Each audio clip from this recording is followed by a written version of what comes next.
The water came without permission. Rain that began in the afternoon turned into rage by nightfall. Roads, normally crowded with vehicles, became rivers. City lights shimmered faintly, reflected on rising pools of water.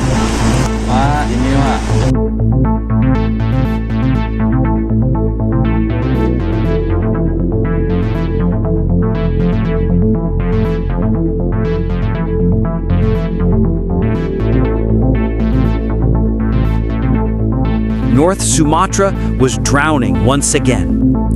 In Medan, Deli Serdang, Langkat, and Serdang Bedagai, the rivers overflowed without regard. The water level rose within hours, dragging motorcycles, flooding yards, and creeping into houses. People woke not to alarms or sirens, but to the sound of rushing water beneath their doors. The most heartbreaking sight was children being lifted high above the flood so their bodies wouldn't touch the murky water.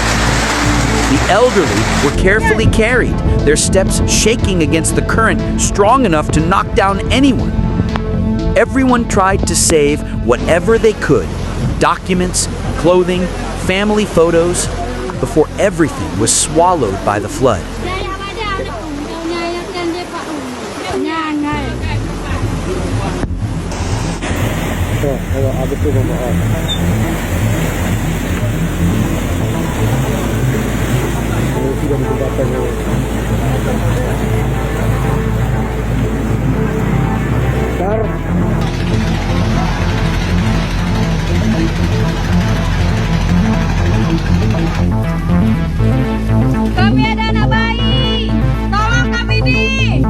Evacuation centers became places of refuge.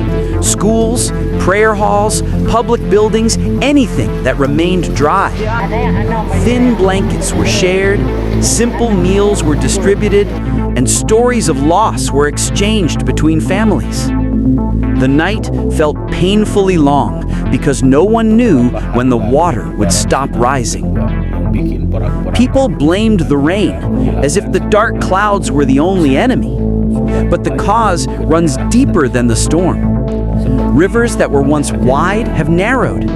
Wetlands replaced with concrete and housing projects. Trash blocks drainage and culverts. Sediment piles up in riverbeds until water has nowhere to go.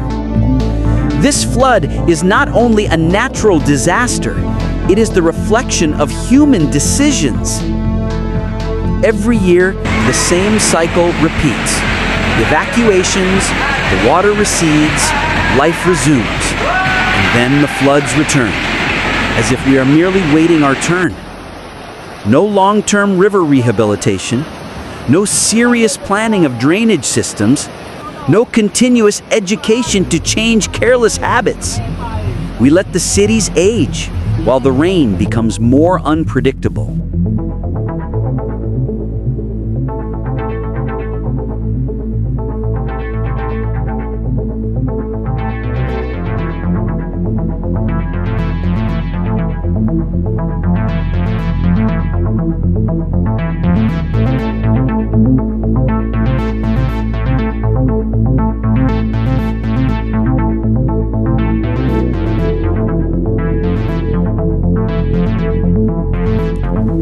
Yet in the middle of despair, something always survives: unity. Neighbors rescue neighbors. Volunteers carry supplies in inflatable boats. Workers do what they can in impossible conditions. Strangers help strangers, standing shoulder to shoulder against the same water.